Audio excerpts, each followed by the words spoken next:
सुप्रभात विद्यार्थियों, बाल मंदिर के इस YouTube चैनल पर मैं स्वरूप सिंह आपका हार्दिक अभिनंदन करता हूं। विद्यार्थियों, कक्षा 12वीं के हम अध्याय 7 को विक्रय संवर्धन को पढ़ रहे थे और विक्रय संवर्धन के परिचय को पढ़ाने के बाद मैं विक्रय संवर्धन के कुछ महत्व करवा रहा था और महत्व में मैंने 5 महत्व करवा दिए थे।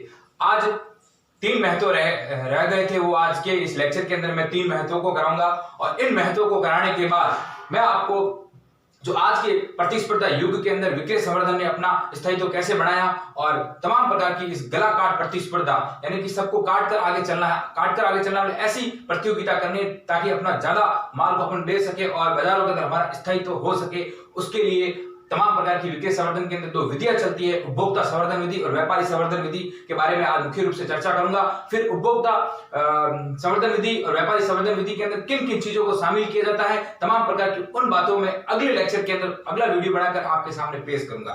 तो विक्रय संवर्धन से हमारा तात्पर्य परिचय मैंने आपको करवाया था कि कुछ वस्तु को जल्द वृद्धि करने के लिए माल में उत्पादन में वृद्धि करना और विक्रय में वृद्धि करने के लिए तमाम प्रकार की जो क्रियाएं की जाती है, एक उत्पादक के द्वारा उपभोक्ताओं में माल को खरीदने के लिए उन्हें आकर्षित करना, विक्रय में वृद्धि करना, किस प्रकार जो आपका माल है उसमें वृद्धि कर विक्रय में किस प्रकार आप वृद्धि करें ताकि उपभोक्ता ज्यादा माल खरीद सके, उसे विक्रय संवर्धन के अंदर हमने डाला था। संकुचित शब्द में सीखा था, बड़े अर्थ में भी सीखा था और फिर हमने विक्रय संवर्धन के कुछ महत्व में 5 बिंदुओं को मैंने पढ़ा था और लास्ट में जीवन स्तर में सुधार तक पढ़ा था। कंटिन्यूस लाभों में वृद्धि, ख्याति में वृद्धि, विक्रय में वृद्धि, एक बिंदु को क्रम वाइज पढ़ा था। तो आज जो इसके बिंदु रह गए हैं, कक्षा 12वीं की हम बात कर रहे थे, अध्याय 7 की हम बात कर रहे थे, अध्याय 7 विक्रय संवर्धन के महत्व।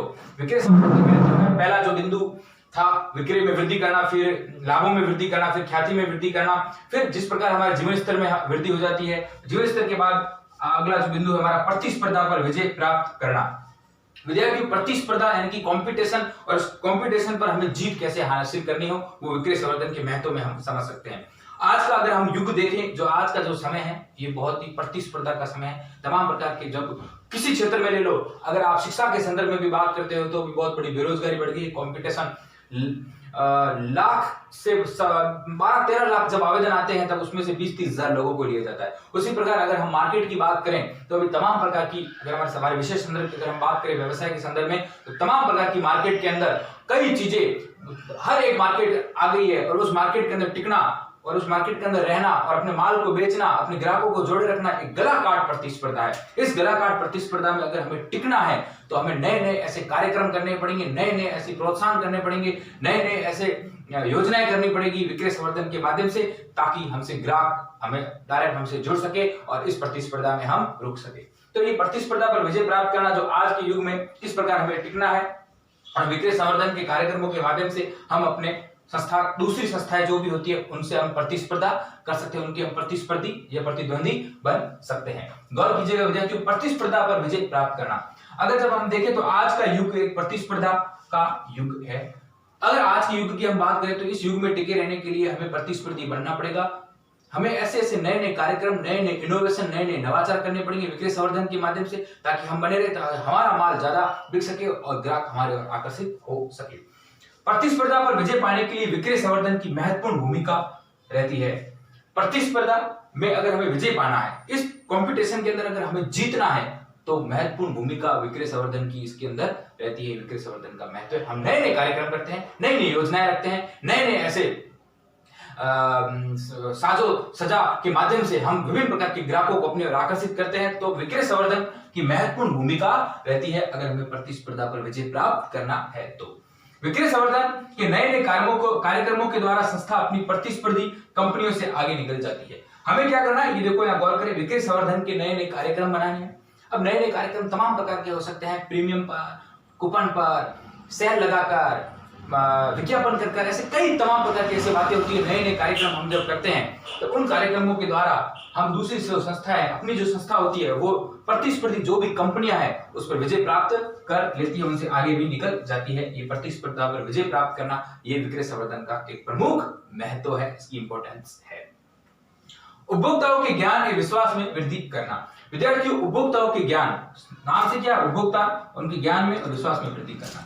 हम विक्रय संवर्धन कार्यक्रमों के माध्यम से तमाम प्रकार के जो भी हमारे उपभोक्ता है उन्हें प्रोत्साहन यानी कि इंसेंटिव देकर, विद्यार्थी प्रोत्साहन मतलब क्या होता है, कोई भी जैसे कि अपना कोई भी कर्मचारी जहां अपने कार्य करता है तो उसकी 10,000 रुपए सैलरी, जब हम उससे ऊपर उसकी 10,000 सैलरी से ऊपर कुछ 2-3 हजार रुपए और देते हैं, उसे प्रोत्साहन कहा जाता है, इंसेंटिव कहा जाता है। मगर उपभोक्ता हमारे पास जो माल खरीदने आता है उसे हम जो माल लेता है उससे भी और फ्री में कुछ देना या उसे प्रोत्साहित करना, उसे प्रोत्साहन राशि, उसे प्रोत्साहन माल के जरिए देना और कार्यक्रम का उपयोग कर उपभोक्ता को वस्तु की गुण और उसकी उपयोगिता के बारे में जब हम बता देते हैं तब वो उपभोक्ता उस वस्तु के गुणों के बारे में जान जाता है, उसकी उपयोगिता के बारे में जान जाता है।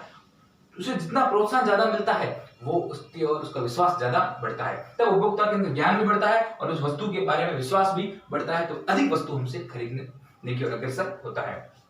तो गौर करें विद्यार्थियों, उपभोक्ताओं के ज्ञान या विश्वास में वृद्धि किस प्रकार, विक्रय संवर्धन क्रियाएं, विक्रय संवर्धन की ऐसी क्रिया की जाती है जिसमें प्रोत्साहन कार्यक्रम का उपयोग कर, प्रोत्साहन कार्यक्रम ऐसे प्रोग्राम बनाया जाता है जिसमें प्रोत्साहन किया जाता है, उन्हें प्रोत्साहित किया जाता है खरीदने के लिए, उन्हें प्रोत्साहन के रूप में तमाम प्रकार की कुछ वस्तुएं भी दी जाती है। ऐसे कार्यक्रम का हम उपयोग कर उपभोक्ताओं को वस्तु, वो गुण, वो उपयोगिता के बारे में जानकारी देते हैं। क्या क्या देते हैं, वस्तु की गुण, उसकी क्वालिटी क्या है, उस वस्तु को उपयोग करने में उसकी क्या क्वालिटी है, वो किस मात्रा में हम जब उपयोग लेते हैं वो किस लिए हमारे लिए उपयोगी है, उसकी विशेषताओं के बारे में बताना एवं उपयोगिता के बारे में भी जानकारी देना, किस प्रकार जब हम इसको उपयोग लेते हैं तो हमें इसका लाभ फायदा हो सकता है दूसरी वस्तुओं की तुलना में, उसकी गुणों के बारे में बताना, उसकी उपयोगिता के बारे में बताना, कुछ ऐसे प्रोत्साहित कार्यक्रम कर उन्हें प्रोत्साहन, उन्हें जिस प्रकार एक अध्यापक विद्यार्थियों को अभिप्रेरित करता है, प्रोत्साहित करता है पढ़ने के लिए, उस प्रकार विक्रय संवर्धन कार्यक्रम प्रोत्साहन के माध्यम से तमाम प्रकार के उपभोक्ताओं को प्रोत्साहित करता है और उसकी वस्तु के बारे में, गुणों के बारे में बताता है, उसकी उपयोगिता के बारे में बताता है और उसके बारे में जानकारी देता है तथा वस्तु के उपयोग के प्रति विश्वास पैदा हो जाता है। किसका, उपभोक्ताओं का उस वस्तु के प्रति विश्वास पैदा हो जाता है कि वास्तव में ये वस्तु गुण लायक है, ये उपयोग करने लायक है दूसरी वस्तुओं की तुलना में, और तब उपभोक्ताओं का ज्ञान में वृद्धि होती है, उपभोक्ताओं की वस्तु के प्रति विश्वास में वृद्धि होती है। ये उपभोक्ता के ज्ञान और विश्वास में वृद्धि से हमारा तात्पर्य है और विक्रय संवर्धन का ये बहुत महत्वपूर्ण महत्व है। अब मध्यस्थों को अधिक सुविधा देना, विद्यार्थियों एक उत्पादक तमाम प्रकार के उत्पादक होते हैं, माल का उत्पादन करते हैं, फिर वो माल को बेचते हैं, माल को जब बेचते हैं फुटकर व्यापारियों तक या थोक व्यापारियों तक, उनके बीच में मध्यस्थ होते हैं, मीडिएटर होते हैं, जो ब्रोकर होते हैं, दलाल होते हैं, वो उस माल को वहां से लेकर तमाम प्रकार के थोक व्यापारी या फुटकर व्यापारी तक माल को पहुंचाया जाता है। अब उन मध्यस्थ जो भी मीडिएटर जो होते हैं उन माल को पहुंचाने का कार्य करते हैं, माल को खरीद कर उन तक पहुंचाने का कार्य करते हैं, जो छोटे व्यापारी होते हैं या फिर बड़े व्यापारी थोक व्यापारी होते हैं, बीच में जो मीडिएटर होते हैं उन मीडिएटरों को क्या करना, अधिक सुविधाएं देना। कौन देता है, उत्पादक देते हैं, विक्रय संवर्धन के माध्यम से उनको अधिक सुविधाएं मिलती है, तब मध्यस्थ भी काम के और रुचि लेते हैं, ज्यादा उनसे माल खरीदकर अपने जो भी ग्राहक है, जैसे थोक व्यापारी है, फुटकर व्यापारी है, उन तक माल पहुंचाया जाता है। मध्यस्थों को अधिक सुविधाएं किस प्रकार देना, उत्पादक जो माल का उत्पादन करते हैं मध्यस्थों को सुविधाएं देते हैं। कैसी सुविधा देते हैं, फुटकर व्यापारी के नाम से विज्ञापन देना। अब जो मध्यस्थ होते हैं उन्हें क्या करते हैं, जो भी फुटकर व्यापारी है, जैसे राम एंड मोहन एक फुटकर व्यापारी है, किस चीज का व्यापारी है, बड़ी आइसक्रीम का व्यापारी है, अब उसके जो भी विज्ञापन है वो उस मध्यस्थों को दे देंगे, मध्यस्थ उनके विज्ञापन करेंगे, विज्ञापन से तमाम प्रकार के पैसे कमाएंगे। तो फुटकर व्यापारियों के नाम से जो फुटकर व्यापारी होते हैं उनके जो नाम से उन्हें विज्ञापन देना और दुकान की सजावटों में भी तमाम प्रकार के खर्चे करना। जो मध्यस्थ होते हैं उनकी जो बड़ी बड़ी दुकानें होती है, बड़े बड़े जो उनके फैक्ट्रीज होती है, बड़ी बड़ी जो उनके ऑफिस होती है, उनमें भी सजावटों के तमाम प्रकार की वस्तुएं उपलब्ध करवाना और उनमें साजो सजा की सुविधा उपलब्ध करवाना और मुफ्त वस्तुएं और भेंट देना, तमाम प्रकार की मुफ्त वस्तुएं देना और भेंट देना, ऐसे उपहार भेंट देना ताकि वो मध्यस्थ उनकी ओर आकर्षित हो सके, उनका माल खरीदकर अपने फुटकर व्यापारियों या फिर थोक व्यापारियों को ज्यादा से ज्यादा बेच सके। तो मध्यस्थों का अधिक सुविधा क्या देना, उत्पादक जो माल का उत्पादन करते हैं मध्यस्थों को सुविधाएं देते हैं। किस प्रकार की सुविधा देते हैं, जो भी फुटकर व्यापारी होते हैं उनके नाम से उनको विज्ञापन दी जाती है और वो विज्ञापन करके पैसे कमाते हैं, दुकानों की उनकी सजावटें की जाती है, उनको मुफ्त वस्तुएं और तमाम प्रकार की ऐसी वस्तुओं का भी भेंट दिया जाता है ताकि वो व्यापार में बने रहे। इस प्रकार हमने विद्यार्थियों विक्रय संवर्धन के परिचय को पढ़ा, विक्रय संवर्धन के महत्व को 8 बिंदुओं को हमने विस्तारित रूप से विस्तार से व्याख्या सहित समझने का पूरा प्रयास किया। इसमें आज जो हमारा बिंदु था प्रतिस्पर्धा पर विजय प्राप्त करना, किस प्रकार हम प्रतिस्पर्धा में आज के युग में टिके रहेंगे, विक्रय संवर्धन कार्यक्रमों के माध्यम से, विक्रय संवर्धन की क्रियाओं के माध्यम से टिके रहना, विक्रय संवर्धन कार्यक्रम करके हम दूसरी संस्थाओं से प्रतिस्पर्धी कर सकेंगे और उनसे आगे निकल सकेंगे। उपभोक्ताओं के ज्ञान और विश्वास में किस प्रकार हम वृद्धि करते हैं, ऐसे उन्हें प्रोत्साहन कर उन्हें ऐसे कार्यक्रमों में लेकर उन उपभोक्ताओं को वस्तुओं के बारे में, उसकी गुणों के बारे में, उसकी उपयोगिता के बारे में बताकर उन्हें विश्वास पैदा करना, मध्यस्थों को अधिक सुविधाएं प्रदान करना। तो इस प्रकार हमने विक्रय संवर्धन के महत्व को यहीं खत्म किया। अब आगे की ओर हम बढ़ते हैं और आज के प्रतिस्पर्धा युग में अगर हमें टिके रहना है तो तमाम प्रकार के हम लक्ष्य लेकर, उद्देश्य लेकर निकलते हैं। जब एक बड़ा उत्पादक तमाम प्रकार के लक्ष्य लेकर निकलता है और इस युग में अपने आप को स्थापित करता है, स्थापित करने के लिए वो पहले से पूर्व निर्धारित लक्ष्यों की एक योजना बनाता है। अब वो योजना बनाता है तब उसके सामने तमाम प्रकार की विडंबनाएं सामने आती है, किसे खुश रखना है, किसे नाराज करना है। तो इस प्रकार की जब वो योजना बनाता है तो उसके सामने उपभोक्ता की बातें आती है। तो उपभोक्ताओं को किस प्रकार से हम सुविधा प्रदान करें, उपभोक्ताओं को हम किस प्रकार से प्रतियोगिता में भाग लेना सिखाएं, उनकी ऐसी दुकानों को किस प्रकार से सजावट करें ताकि उपभोक्ता हमारी ओर आकर्षित हो, उन्हें प्रीमियम किस प्रकार दे, उन्हें कूपन दे, उन्हें तमाम प्रकार के ऐसी विज्ञापनों के माध्यम से आकर्षित करें ताकि उपभोक्ता हमारी ओर ज्यादा है। फिर जब उपभोक्ता को संतुष्ट की जाए तो व्यापारी संवर्धन विधि आती है। व्यापारियों को किस प्रकार से हमें संवारना है और व्यापारियों को किस प्रकार आकर्षित करना है ताकि वो उत्पादक की ओर ज्यादा बढ़े और उन उत्पादकों से माल खरीद कर आगे उपभोक्ता तक पहुंचाए। उन्हें भी किस प्रकार की ऐसी जो सुविधाएं, तमाम प्रकार की जो सुविधाएं हम देंगे और उन सुविधाओं के बारे में एक बहुत बड़ा उत्पादक, एक बहुत बड़ा व्यवसायी या उद्यमी तमाम प्रकार की बातों को सोचता है। उन उद्यमियों के बारे में हम बात करेंगे, वो कौन सी विधियां अपनाता है। वो विधि उपभोक्ता संवर्धन विधि होती है, वो विधि व्यापारी संवर्धन विधि होती है। यानी कि उपभोक्ताओं को किस प्रकार हमें संवारना है और व्यापारियों को किस प्रकार हमें संवारना है, उनके बारे में आज मैं उपभोक्ता संवर्धन विधि के बारे में बात करूंगा और व्यापारी संवर्धन विधि के बारे में बात करूंगा। मुख्य रूप से उनकी चर्चा करूंगा ऊपर से, सतह से।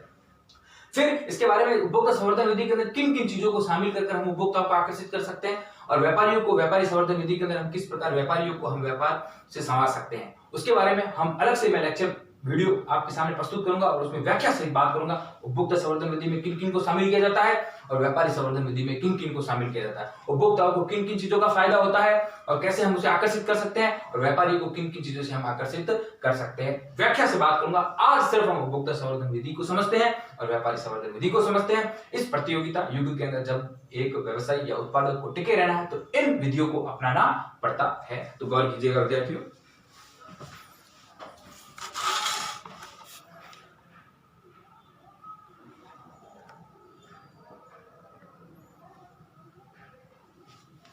विक्रय संवर्धन विधियां, विद्यार्थियों विक्रय संवर्धन विधियों की अगर हम बात करें तो ये दो रूप में विक्रय संवर्धन विधियां चलती है। कौन कौन सी? उपभोक्ता संवर्धन विधि और व्यापारी संवर्धन विधि।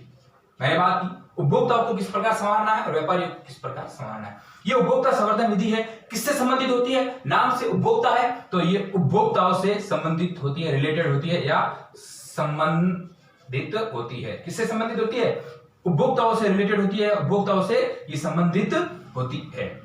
विद्यार्थी पहले उपभोक्ता संवर्धन के बारे में बात करूंगा, फिर व्यापारी संवर्धन की विधि के बारे में बात करूंगा। मुख्य रूप से विक्रय संवर्धन की कितनी उद्देश्य के रूप में ही चलती है, तमाम प्रकार की विधियां चलती है, मगर हमें मुख्य रूप से दो उद्देश्य के रूप में अगर हम बात करें तो उपभोक्ता संवर्धन विधि और व्यापार संवर्धन विधि को ही पढ़ना है। हमारे पाठ्य पुस्तक के अंदर इन विधियों के बारे में ही चर्चा की गई है। तो उपभोक्ता संवर्धन विधि और व्यापारी संवर्धन विधि। उपभोक्ता संवर्धन विधि किससे संबंधित है? उपभोक्ताओं से ये संबंधित है। विद्यार्थियों माल को क्रय करने हेतु, जो भी माल है उत्पादक के पास, उन्हें क्रय करने हेतु वो उपभोक्ताओं को किस प्रकार प्रेरित करेगा, किस प्रकार आकर्षित करेगा, ऐसी क्या क्या योजनाएं प्रदान उपभोक्ता को करेगा ताकि उपभोक्ता उसकी ओर आकर्षित होकर माल को खरीद सके। तो माल क्रय करने हेतु ये प्रेरित करती है। ये उपभोक्ता संवर्धन विधि उपभोक्ताओं को माल क्रय करने हेतु प्रेरित करती है और ये उपभोक्ताओं से संबंधित है। ये क्रियान्वित यानी इसे कहां लागू किया जा सकता है? इसे उपभोक्ताओं के निवास स्थान पर भी लागू किया जा सकता है। विद्यार्थियों इसके बारे में मैं चर्चा करूंगा, कैसे उपभोक्ताओं के निवास स्थान पर भी इसे लागू किया जा सकता है, कार्यालय में भी लागू किया जा सकता है और मध्यस्थों की दुकानों पर भी इसे लागू किया जा सकता है। काउंटर की ऐसी व्यवस्था होती है विद्यार्थियों, काउंटरों को सजाया जाता है। जो मध्यस्थ होते हैं वो काउंटर को इस प्रकार ऐसे सजाते हैं, ऐसे होर्डिंग्स लगाते हैं, तो निकलता हुआ उपभोक्ता देखता है कि वास्तव में ये किस प्रकार काउंटर को सजाया और आकर्षित होकर उस वस्तु को खरीदते हैं। तो मध्यस्थों की दुकानों पर भी ये विधि लागू की जा सकती है, उपभोक्ताओं के निवास स्थान पर भी लागू की जा सकती है और तमाम प्रकार के ऐसे जो कार्यालय है, ऑफिस है, जैसे कि अगर मैं बात करूं तो जैसे कि एक टॉफी, इक्लेयर्स टॉफी की बहुत बड़ी कंपनी है और उसकी जो सब ब्रांच लगी हुई है, उस ब्रांच के अंदर जब एक उपभोक्ता जाता है और उस ब्रांच के अंदर तमाम प्रकार के कार्यालय के अंदर उनकी एडवर्टाइजमेंट देखता है तो उपभोक्ता बिल्कुल उसकी ओर आकर्षित होकर उस चॉकलेट्स को ज्यादा खरीदने की ओर प्रभावित होता है। ऐसी छोटी छोटी ब्रांचेस होती है तो उन कार्यालयों को भी सजाया जाता है और मध्यस्थों की दुकानों को पर भी ये विधि लागू होती है, उपभोक्ताओं के निवास स्थान पर भी ये विधि लागू होती है। ये उपभोक्ताओं से संबंधित होती है। इसके अंदर उपभोक्ताओं को आकर्षित वस्तु को क्रय करने के लिए आकर्षित किया जाता है।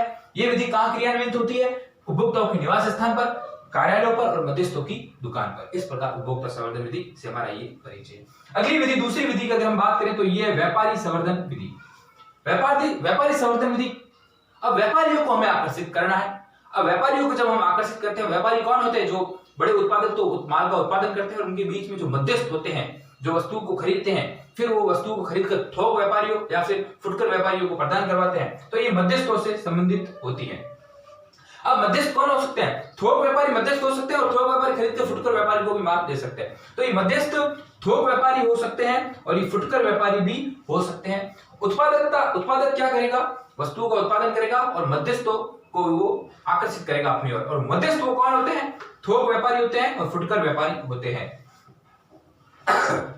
गौर कीजिएगा, ये मध्यस्थों से संबंधित होती है। जिस प्रकार उपभोक्ता संवर्धन विधि उपभोक्ताओं से संबंधित होती है, ये मध्यस्थों से संबंधित होती है। अब बात आई मुद्दे की बात, मध्यस्थ कौन होते हैं? मध्यस्थ थोक व्यापारी हो सकते हैं, फुटकर व्यापारी हो सकते हैं। अब ये व्यापारी संवर्धन विधि मध्यस्थों से संबंधित होती है। मध्यस्थ थोक व्यापारी होते हैं, फुटकर व्यापारी होते हैं।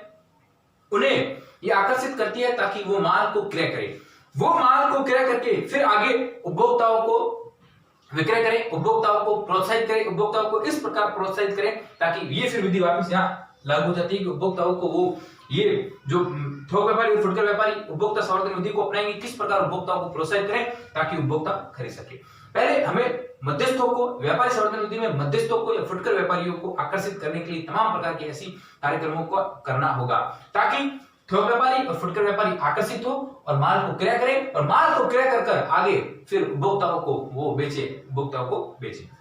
इस प्रकार व्यापारी संवर्धन विधि को और उपभोक्ता संवर्धन विधि को हमने जाना। अब अगले वीडियो में हम उपभोक्ता संवर्धन विधि में किन किन चीजों को उपभोक्ता को किस प्रकार आकर्षित किया जाए उनके बारे में बात करूंगा। पहले मैं उन बिंदुओं को समझाऊंगा, फिर उनकी व्याख्या करूंगा।